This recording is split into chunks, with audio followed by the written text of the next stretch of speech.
What is your 40s formula? So I want to know, what is in your 40s formula? What is your prescribed 40s formula? What is your 40s formula?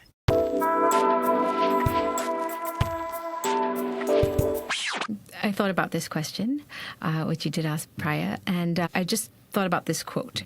So it's, you get what you work for, not what you wish for. I love that. Speaks to me, girl. Which is what I heard on another podcast. And I've stolen it, and I say it all the time. Podcastception. And it's true that when we're young, we wish for so many things.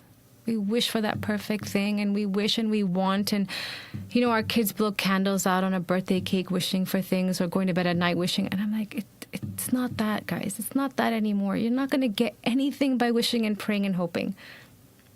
But you will get it if you work for it.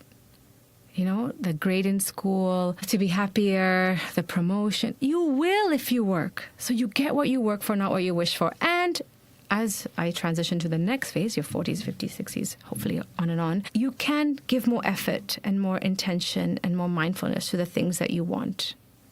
It's harder when you're giving birth, worrying about schools and all that kind of stuff. You can give more priority to it, I think, at this stage in life. So you get what you work for, not what you wish for. So put in the effort, whether it's to be happier, be more fit, strengthen relationships within your family, whatever it may be. You'll get it if you work for it. I think my 40s formula is self-love. It is 2 words which has meant nothing to me for a long time. I have loved everyone. I have loved things and objects, you know. I have had relationships where I poured all my love out. And I have had objects that I have poured my love out, my business or whatever it is. And then in your 40s, I think you're best placed to truly find love from within for yourself. And that for me, I think, is the magic. Because then you know that your physical and mental well-being and health is your utmost priority. And you'll do everything. I think this is such a brilliant question and a great way to end a fantastic conversation, really, a chat. You're going to hear the same things from me. Prioritize your sleep, protein up, lift some weights, and manage your stress early. In your 40s, you're likely to be juggling a lot, you know, career, family, the good and not so good stress that comes with it. So be a little bit selfish. Prioritize self-care and emotional well-being so that you can thrive. And I do believe as women, we are meant to really be able to express ourselves in many, many different ways. We have not been given the chance and the permission sometimes, or we've just not been taught that it's safe to do so. So really, for me, the 40s formula is, when I say I really love my life, I mean, I know that sounds like a little cliche, but the way I love it is I'm very much about being very present and experiencing every moment, whether it's an interaction with someone. And I think that is what really excites me. That's really what allows me to explore different expressions. And I guess also in my 40s, I'm less, conscious than in my 20s and 30s. So experimentation, exploring how I like to express myself. I don't restrict myself as much. You know, I don't think that I have to be one image or the other. So for those in their 40s, I really encourage just more expression. You know, play around with different things. See what works for you. You have many different parts of you. Just allow those to come out and trust in the women around you. I think when we're in our 40s, we understand that having a community is very important. Sisterhood is important. You know, have these women support you in your journey and you support them as well. It definitely is not buying into the decline, because women have phases of life where cyclical, where we've got seasons, right? We've got the growing up season, we've got the mothering season, and then we've also got the wise woman season at the end, you know, and it's a different one. We contribute to society. We're going to contribute to society differently, but that requires a maturation, and that requires a new set of skills sometimes. And I'm not there yet. I'm right at the beginning. So I'm actually considering that 40 is not an aging process. It's the beginning of the next phase. It's like a rebirth. I love that. Yeah, I like that too. Find your identity and understand what that is. So you might be now a mother or a wife, whatever it is, but find what you want it to be and what you want the conversation to be. So it doesn't have to be something that you're 100% defined by, but maybe it is that you're a gym goer, or you're a yoga teacher now, or you're an ultra runner, or you're an artist, whatever it may be, you've got the chance in your 40s to redefine yourself and own that and be responsible for that. I think I would say don't give up on your body or your mind. You know yourself and your body better than anyone. So in your 40s, you're smarter, you're braver, you're more resilient, okay? And you don't let other people's words or behavior stick to you. You're better at understanding, okay, this person is not serving me positively anymore, and I'm happy with that. Okay, so you learn to let go of toxic relationships that aren't serving you. And I think you do that because in your 40s, you know what you want out of friendships, and you know what is working for you. You're also more mindful of the importance, the sheer importance of mental well-being, and you prioritise that. So in your 40s, you know that the most important thing you can do is prioritise your emotional well-being and your mental well-being.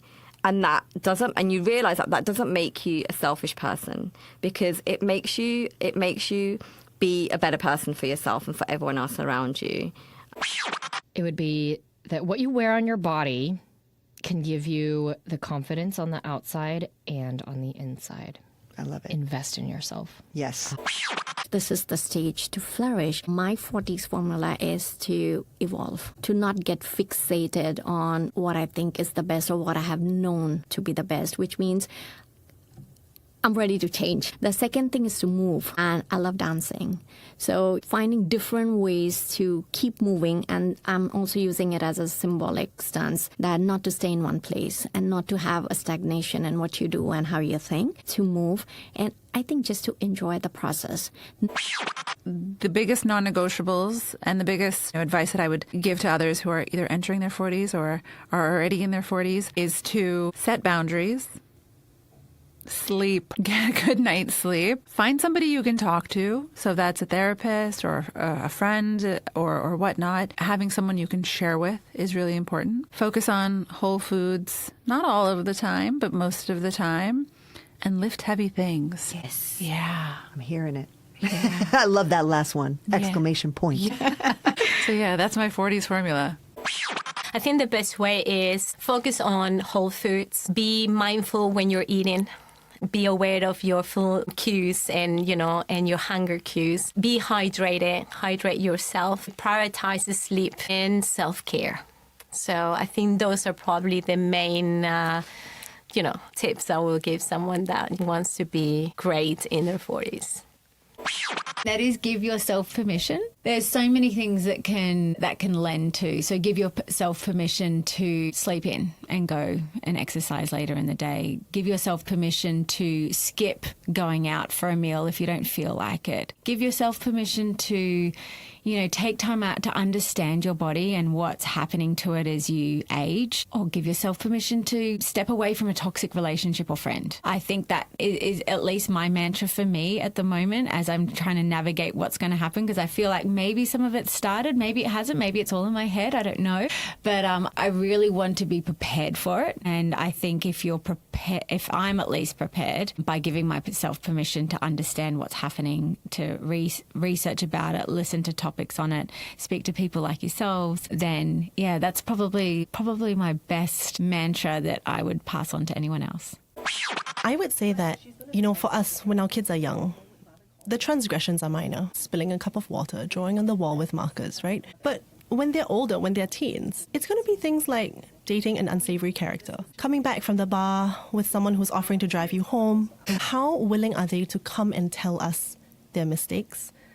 That all starts now with how we respond to the little mistakes today. So all the investments you are making into having a trusting relationship with your kids as a woman in your 40s, that is going to pay off when you're in your 50s and your 60s, and when they come back for Chinese New Year later on, or Thanksgiving, whatever it is, Both. All of the above. Christmas.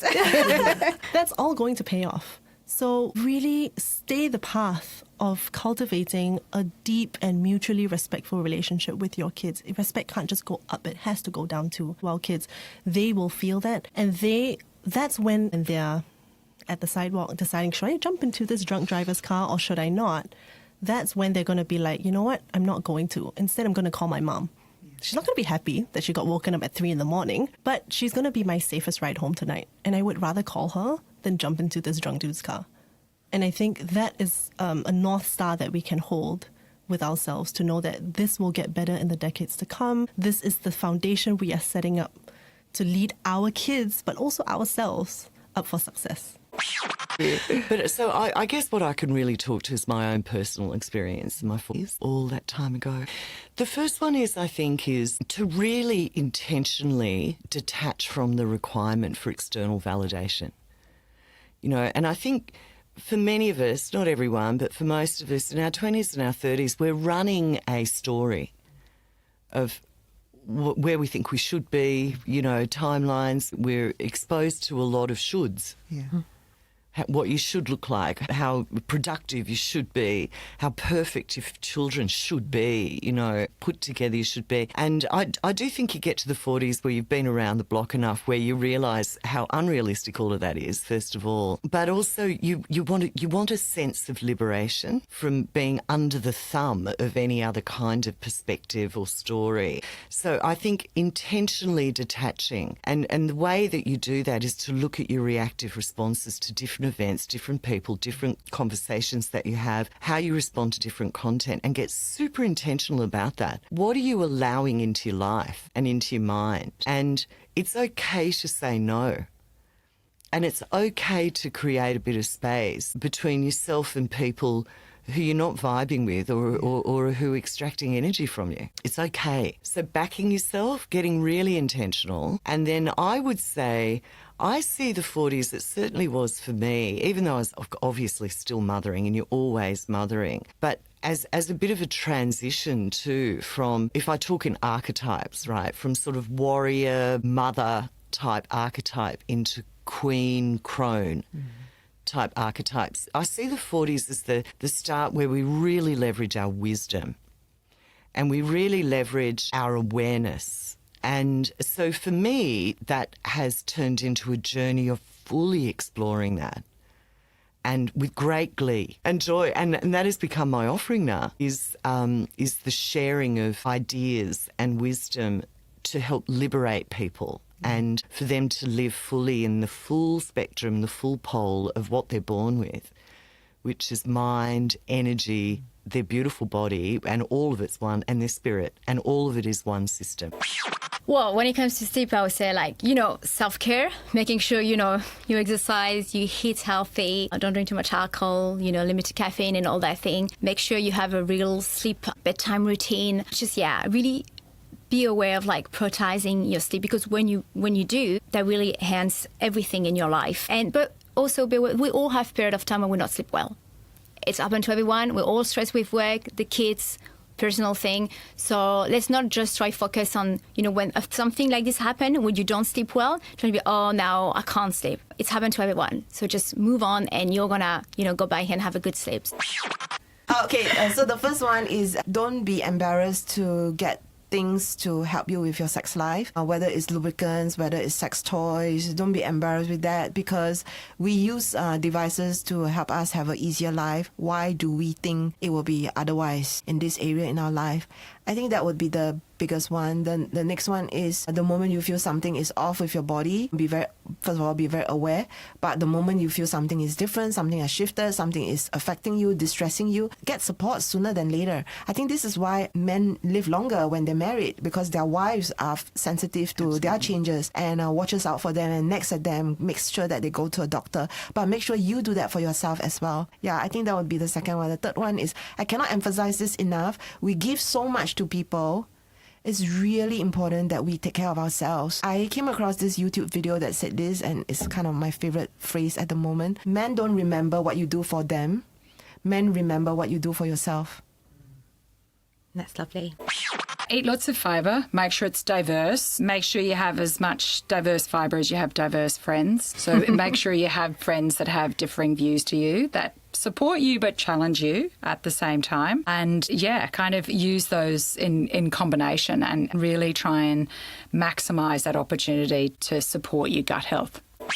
I love this idea of a 40s formula. I feel like I should have been better prepared on this, but it's like, the brain works in threes. So I would say Start doing what you want. Ask yourself what you want to do and start doing it, because not enough women do what you want. So that's the first thing. Do what you want. It doesn't have to be like I did, but something small, an act of micro bravery, and keep doing that. Do what you want. Show yourself self-compassion and do it on a daily basis, because women have over 70% of their internal dialogue on average is negative. And the thing is, the more you speak to yourself negatively, the more you'll project, like basically you won't come across as confident, and if you don't believe in you, no one else is going to believe in you and give you what you want. Yeah. So self-compassion, be kind to yourself. And the third thing is just have a go. Don't be attached to an outcome playing out a certain way, because there are so many things that you cannot control. But I guarantee you, if you step towards the things that make you feel good, towards flourishing, and you do micro acts of bravery every day in that direction, I'll guarantee you where you'll land will not be where you expected, but you will find joy in that journey more so than perhaps what you are now.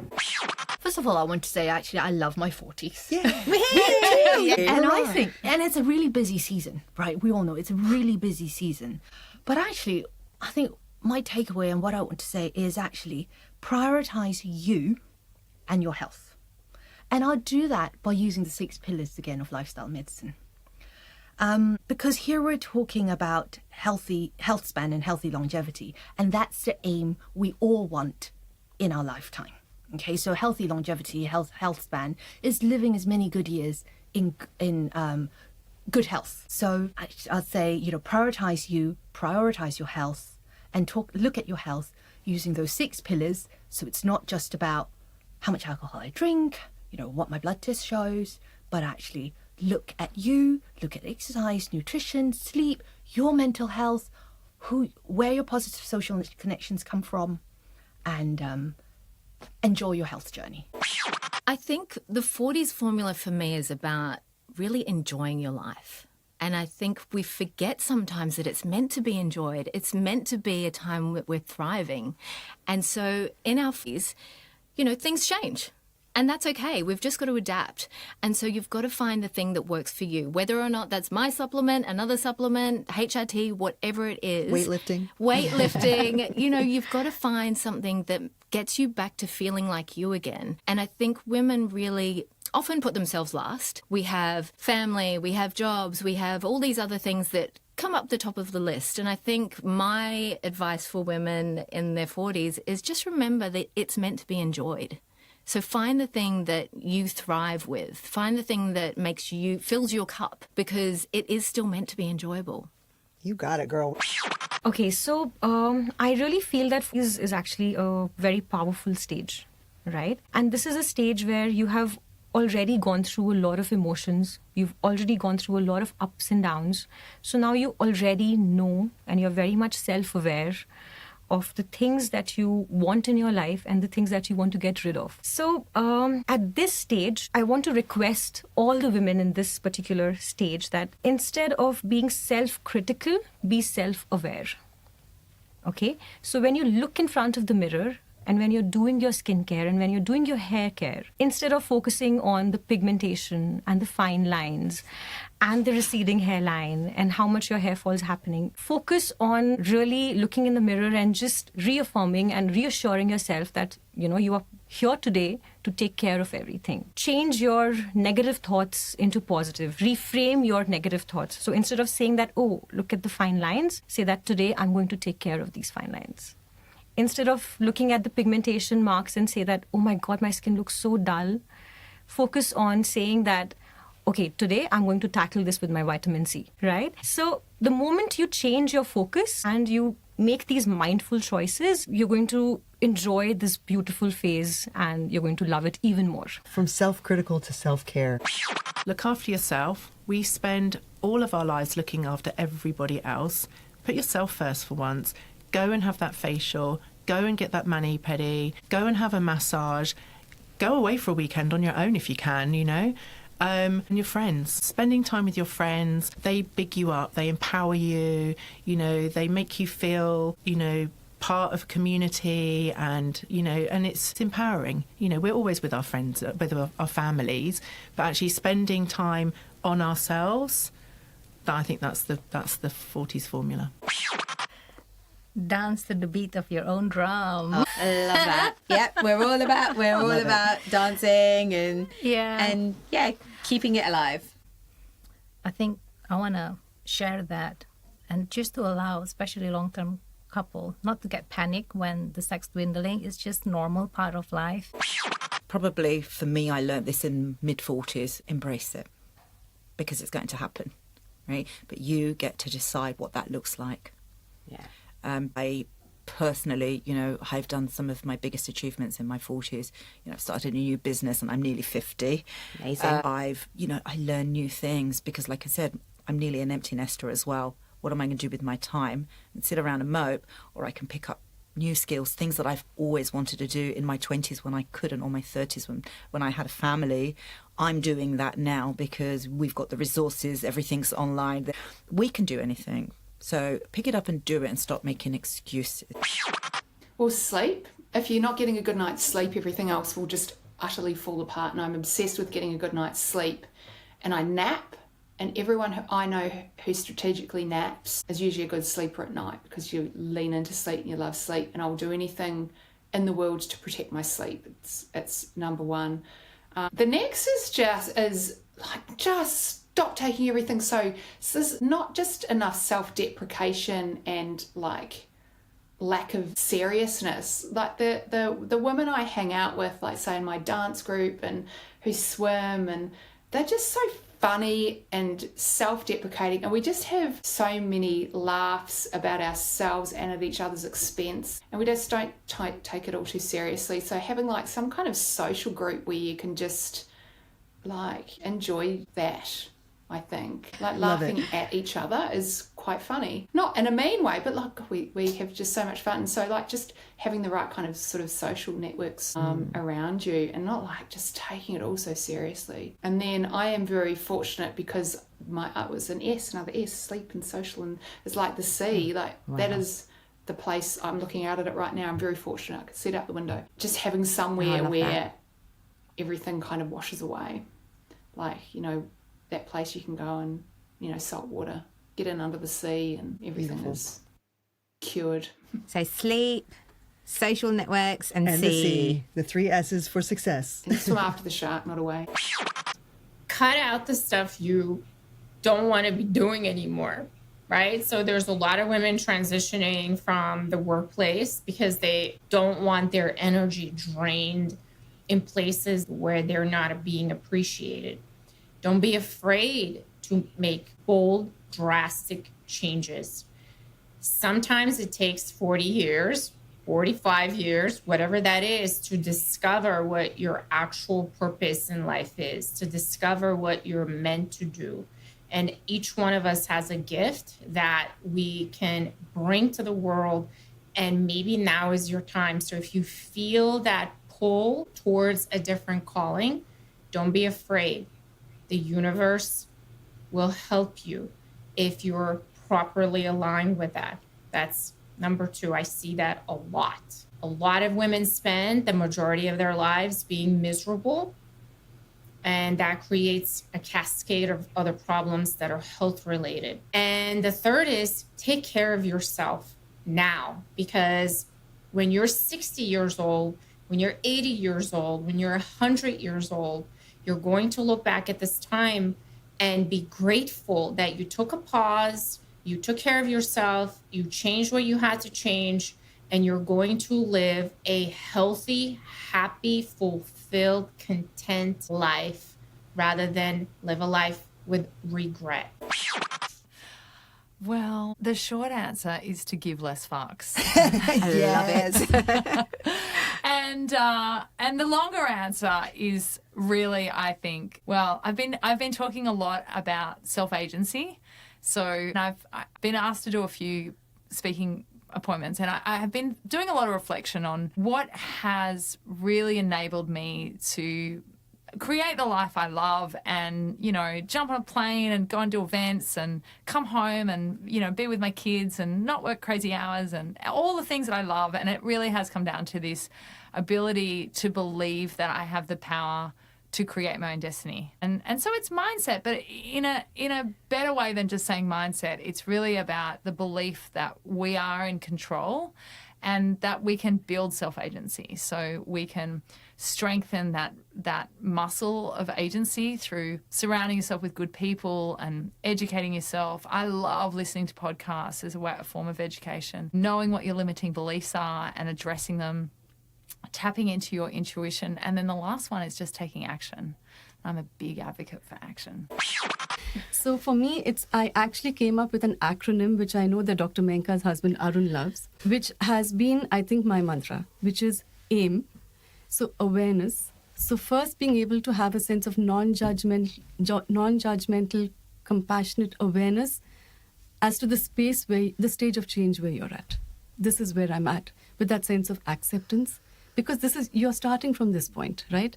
And then I for intention. What is my intention? So the moment that, you kind of make that tweak into intentionally living with purpose, being able to align with curiosity, life starts opening up for you. And then literally making an action step. I mean, it's not really good grammar, but being able to make a goal step. So actually putting your body and your mind where your mouth is, or where your mind is. Like literally taking that step forward to start making those changes. So step-by-step change leads to long-term, sustainability in terms of body's intelligence and the mind's intelligence shifting. I'll say 2 lines, which I think has been my mantra since I got into my 40s. So look forward in life. The past has gone. Today is a present. Make the most out of it. So I think just live in the present, live the best life you can. Guys, you know how much we love coffee. And if you want to show us some love, you can get us one. Just visit buymeacoffee.com, the 40s Formula. Cheers. Before we go, please remember to hit subscribe and take a moment to support the 40s Formula by leaving a review on your favorite podcast platform. Your reviews will help us to reach more people and allow us to continue to bring valuable content. It should only take a moment, and it's a free way for you to support the show. You can also stay updated with the 40s Formula by following us on Instagram at the 40s Formula, all one word. We share behind-the-scenes insights, episode updates, and much more, so please be sure to hit that follow button. We appreciate your time and support. Thank you for being part of this community, and we'll be back next week for more empowering conversations with inspiring guests. Bye. Bye.